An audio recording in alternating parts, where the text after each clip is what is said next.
Bonjour et bienvenue dans cette nouvelle vidéo destinée aux secondes.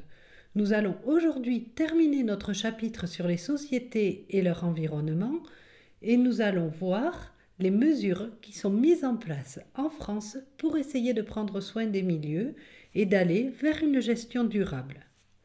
Cette leçon va s'organiser en 3 temps. Tout d'abord, nous allons voir les mesures qui dépendent de l'aménagement du territoire, puis ce qui concerne la protection de l'environnement, et enfin la satisfaction des besoins économiques et sociaux de façon durable.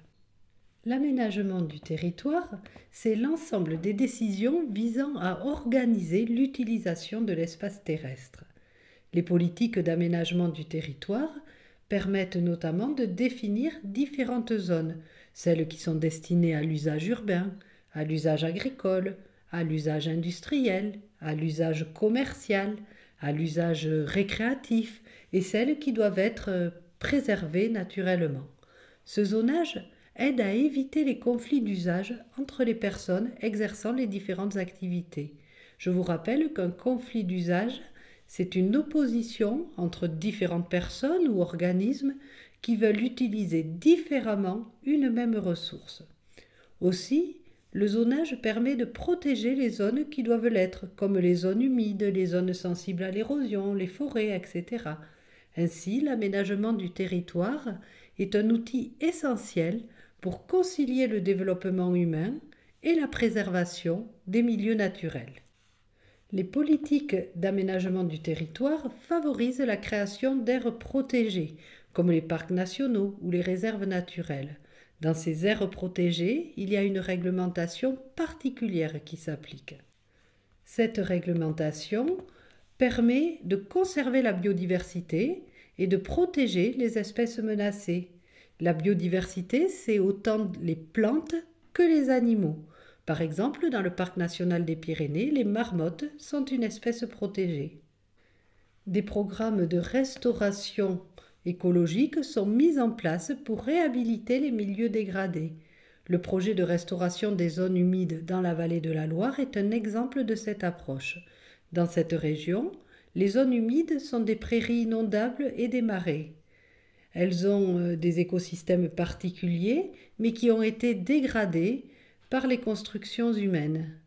Un des objectifs de ce projet de restauration est d'éliminer tous les obstacles à l'écoulement naturel des eaux, comme les barrages ou les routes. Cela permettrait de rétablir les dynamiques hydrologiques naturelles. Ainsi, ce projet consiste à replanter des espèces végétales indigènes, bien adaptées aux conditions locales, pour créer des habitats pour la faune. Enfin, le dernier volet de ce projet est la sensibilisation des populations locales. Il s'agit d'informer les habitants sur l'importance des zones humides et de les impliquer dans des efforts de conservation pour parvenir à une gestion durable et à un respect des écosystèmes. L'aménagement du territoire peut encourager les mobilités douces. Les mobilités douces, ce sont les modes de déplacement respectueux de l'environnement. Cela inclut la marche, le vélo, ainsi que les transports en commun comme le bus, le tramway ou le métro. Ces modes de déplacement sont généralement moins polluants et contribuent à réduire les émissions à effet de serre. Pour favoriser ces mobilités douces, il faut créer des infrastructures spécifiques telles que des pistes cyclables, des trottoirs élargis ou des zones piétonnes. Nous allons à présent passer à la seconde partie de la leçon qui concerne les mesures destinées à la protection de l'environnement. La France a mis en place une série de lois et de règlements visant à protéger l'environnement. La loi sur la transition énergétique a été adoptée en 2015. Elle vise à favoriser un modèle énergétique plus durable. La France s'est engagée à réduire ses émissions de gaz à effet de serre et à développer les énergies renouvelables comme l'énergie solaire, l'énergie éolienne, c'est-à-dire celle qui est produite par le vent, ou l'énergie hydraulique produite par l'eau. Cette loi encourage les actions pour améliorer l'efficacité énergétique des bâtiments, des transports et de l'industrie. La France possède de nombreuses zones protégées. Elle compte 11 parcs nationaux, comme le parc national des Pyrénées, mais aussi le parc national de la Vanoise, en Savoie, qui était le premier parc national français. Il a été créé en 1963. Il y en a aussi un à La Réunion, autour des volcans. Quant aux réserves naturelles, il en existe plus de 100 en France, chacune ayant pour but de protéger des écosystèmes ou des espèces spécifiques. Parfois, les réserves naturelles peuvent être à l'intérieur des parcs nationaux, comme la réserve du Néouviel, représentée sur cette carte, qui est à l'intérieur du parc national des Pyrénées. Actuellement, la mobilisation citoyenne pour la protection de l'environnement est en pleine expansion. De nombreux groupes de citoyens organisent des opérations de nettoyage sur les plages, dans les parcs et les espaces naturels pour lutter contre la pollution plastique. Les jardins partagés sont des espaces cultivés collectivement qui permettent aux habitants de se rassembler pour cultiver des légumes, des fruits ou des fleurs. Des mouvements mobilisent des jeunes et des adultes pour demander des actions concrètes contre le changement climatique. De nombreux programmes d'éducation à l'environnement sont instaurés afin de sensibiliser aux enjeux écologiques.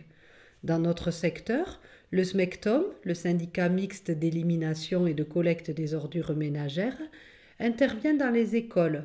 Il organise des ateliers sur le tri des déchets, le recyclage et la protection de l'environnement. Des visites du centre de tri sont proposées aux scolaires pour leur montrer concrètement le processus de la gestion des déchets. Cela leur permet de comprendre l'importance du tri et de la réduction des déchets. Pour terminer cette leçon, nous allons voir les stratégies durables mises en place en France pour répondre aux besoins économiques et sociaux du pays. On va en voir 4 types: la transition énergétique, l'économie circulaire, l'agriculture durable et les bâtiments écologiques. Puis on terminera par les avancées technologiques qui permettent de mettre en place de nouvelles stratégies. Commençons par la transition énergétique. La France s'engage à diversifier ses énergies en intégrant davantage d'énergies renouvelables, comme l'énergie solaire, l'énergie éolienne ou l'hydroélectricité. Cette diversification peut passer par des incitations financières pour les particuliers, les entreprises, ainsi que par le développement d'infrastructures adaptées comme la construction d'éoliennes par exemple. Il s'agit également d'améliorer l'efficacité énergétique pour réduire la consommation et donc les gaz à effet de serre. Des normes strictes peuvent être imposées sur les bâtiments avec des rénovations thermiques, l'utilisation de matériaux isolants, et sur les transports avec le développement des véhicules électriques ou les transports en commun. Le deuxième point, c'est l'économie circulaire, c'est-à-dire un modèle économique reposant sur la réduction des déchets, le recyclage et la réutilisation des matériaux. Ce type d'économie implique un changement de paradigme dans la production et dans la consommation. Il faudrait apprendre à garder plus longtemps les objets, à réparer, au lieu de jeter directement. Par exemple, l'organisation Récup-Action à Tarbes illustre parfaitement le principe de l'économie circulaire. Elle collecte des dons d'objets, elle leur donne une seconde vie en les réparant si c'est possible, ce qui contribue à la réduction des déchets, tout en permettant à des personnes modestes de s'équiper, car les objets sont ensuite revendus à plus petit prix. De plus, elle favorise l'insertion professionnelle en créant des emplois pour les personnes en difficulté. Passons à présent au troisième point qui concerne l'agriculture durable, c'est-à-dire l'ensemble des pratiques agricoles respectueuses de l'environnement. On compte parmi elles l'agriculture biologique, l'agroécologie et la permaculture, qui sont des méthodes qui préservent la biodiversité, améliorent la qualité des sols et réduisent l'utilisation des pesticides et des engrais chimiques. On parle également d'agriculture raisonnée pour désigner une agriculture qui essaie de limiter les techniques de l'agriculture intensive et qui suit quelques principes de l'agriculture durable.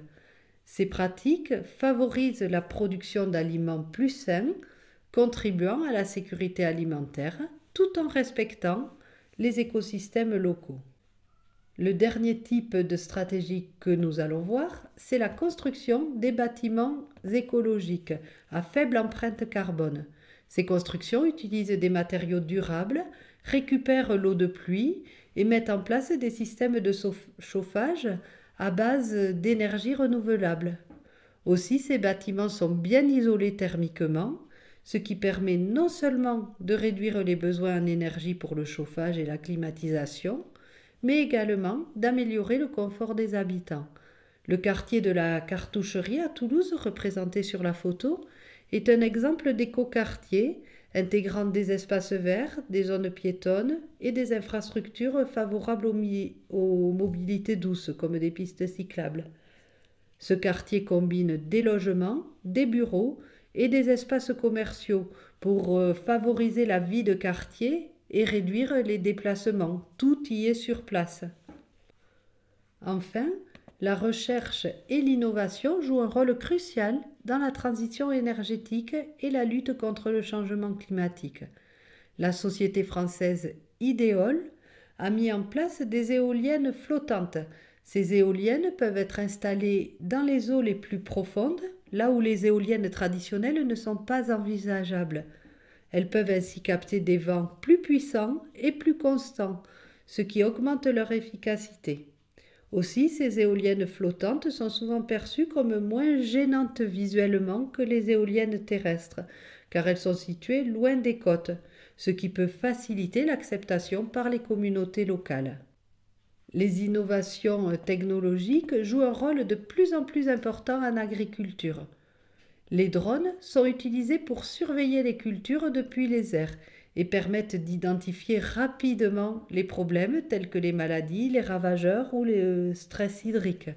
Ces données peuvent aider les agriculteurs à prendre des décisions éclairées sur les besoins en irrigation, en fertilisation, en traitement phytosanitaire ou autre. Les capteurs, quant à eux, peuvent être installés directement dans le sol pour mesurer les paramètres tels que l'humidité, la température, le pH ou la composition nutritive. Ces informations permettent d'optimiser l'irrigation et la fertilisation pour cibler les applications d'engrais et de pesticides uniquement là où cela est nécessaire. Cela diminue les coûts et limite l'impact environnemental des produits chimiques. Ainsi, pour conclure, nous pouvons dire que la France s'engage activement à concilier la valorisation de ses milieux et la protection de son environnement.